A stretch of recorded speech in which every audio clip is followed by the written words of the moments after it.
बिस्मिल्लाहिर्रहमानिर्रहीम। क्लास जी 9th lecture number 14 subject bio, date 21 April 2020। आज की हमारी diary unit number 7 book page number 122 topic dark reactions पढ़ेंगे और इसकी डायग्राम करेंगे, साथ में लॉन्ग क्वेश्चन नंबर 4।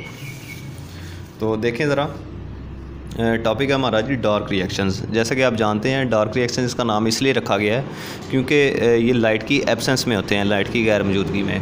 तो चूँकि ये जो है रिएक्शंस को डिस्कवर किया था मेल्विन केल्विन ने, साइंटिस्ट का नाम था जी मेल्विन केल्विन। तो इसके नाम पर इसका दूसरा नाम केल्विन साइकिल भी रखा गया है। तो डार्क रिएक्शन को केल्विन साइकिल भी कहा जाता है। तो देखें ज़रा इसमें होता क्या है, इसमें 5 कार्बन कंपाउंड जो है वो स्ट्रोमा के अंदर मौजूद होता है। ये सारे रिएक्शन जो हैं वो आपको बताता जाऊँ कि ये क्लोरोप्लास्ट के अंदर हो रहे हैं, क्लोरोप्लास्ट के स्ट्रोमा के अंदर।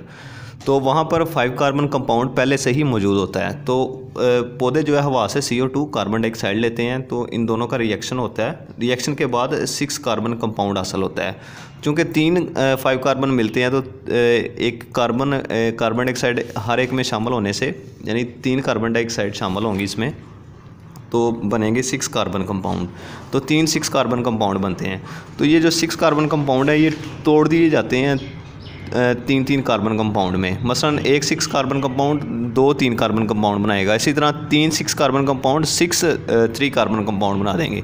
ये जो 3 कार्बन कंपाउंड है इनमें से एक जो है वो ATP और NADPH के इस्तेमाल से ग्लूकोज में चेंज कर दिया जाता है। और ग्लूकोज पौधों की आप खुराक है, जैसा कि आप जानते हैं।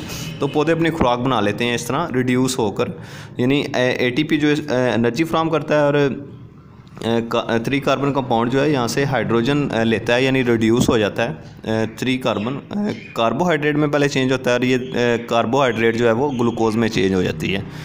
तो इनमें से जो बाकी बचे हैं 5, बाकी एक इधर इस्तेमाल हो गया ग्लूकोज बनाने में। बाकी जो है 3 कार्बन कंपाउंड जो हैं इनको दोबारा रिकवर कर लिया जाता है 5 कार्बन कंपाउंड बनाने के लिए।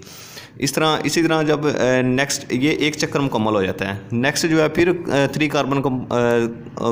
3 कार्बन डाइऑक्साइड आती हैं। 3 कार्बन 5 कार्बन वाले 3 मालिक्यूल से मिलते हैं, दोबारा 6 कार्बन कंपाउंड बनाया जाता है और उसको 3 कार्बन कंपाउंड में तोड़ा जाता है। हर 6 कार्बन कंपाउंड को उनमें से एक जो है वो 3 कार्बन कार्बोहाइड्रेट में चेंज कर लिया जाता है और उसको ग्लूकोज में। तो बाकी जो बचते हैं 5 उनको दोबारा 5 कार्बन कंपाउंड बनाने के लिए इस्तेमाल कर लिया जाता है। तो इस तरह ये साइकिल चलता रहता है, इसलिए इसका नाम रखा गया है केल्विन साइकिल। तो मेन जो है हमें चाहिए थी ग्लूकोज, जो पौधे अपनी खुराक तैयार करते हैं। तो लाइट रिएक्शन आप पहले स्टेप में पढ़ाए थे, दूसरा स्टेप था खुराक तैयार करने का, वो था डार्क रिएक्शन। तो ये डार्क रिएक्शन थे। तो बुक से आए देखें ज़रा, समरी बताई गई है आपको। पहले इंट्रोडक्शन है। The detail of dark reaction was discovered by Melvin kelvin. Melvin kelvin ने डिस्कवर की, कहाँ पे की थी? यूनिवर्सिटी ऑफ कैलिफोर्निया, उसके अंदर इसने डिस्कवर की रिएक्शन। इनकी समरी नीचे बताई गई है। तो देखें, first step, CO2 molecules are combined with 5 carbon compounds. CO2 के मालिक्यूल जो हैं वो 5 कार्बन कंपाउंड के साथ मिलते हैं, जैसे कि अभी मैंने आपको बताया 3 कार्बन कंपाउंड 5 कार्बन कंपाउंड के साथ मिलेंगे और 6 कार्बन कंपाउंड बनाएंगे। To form 6 carbon compounds each of which splits into 3 carbon compound. हर 6 कार्बन कंपाउंड जो है वो 3 कार्बन कंपाउंड में टूट जाएगा। उसके बाद दूसरा स्टेप है, the 3 carbon compounds are reduced to 3 carbon carbohydrate.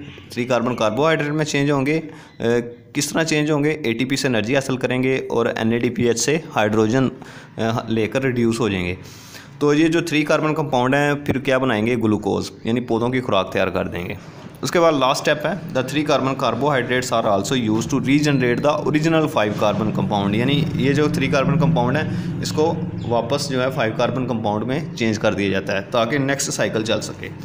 तो ये समरी थी, ये समरी आपने करनी है। Dark reaction very important, long question भी है ये। साथ में कुछ इंट्रोडक्शन दिया गया केल्विन का, साइंटिस्ट का। उसने नोबेल प्राइज़ कब हासिल किया? 1961। तो ये आपने MCQ के लिए याद करना है। तो यहाँ तक जो है आपने डायग्राम और साथ में वो स्टेप्स करने हैं 3। साथ में आपका लॉन्ग क्वेश्चन नंबर 4 भी था, देखें ज़रा। लॉन्ग क्वेश्चन नंबर 4 देखें।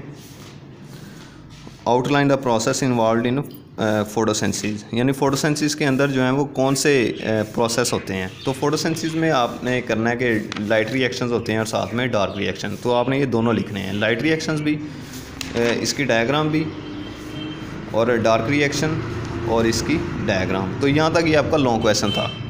तो ये आपका आज का लेक्चर था। नेक्स्ट लेक्चर तक अल्लाह हाफिज़।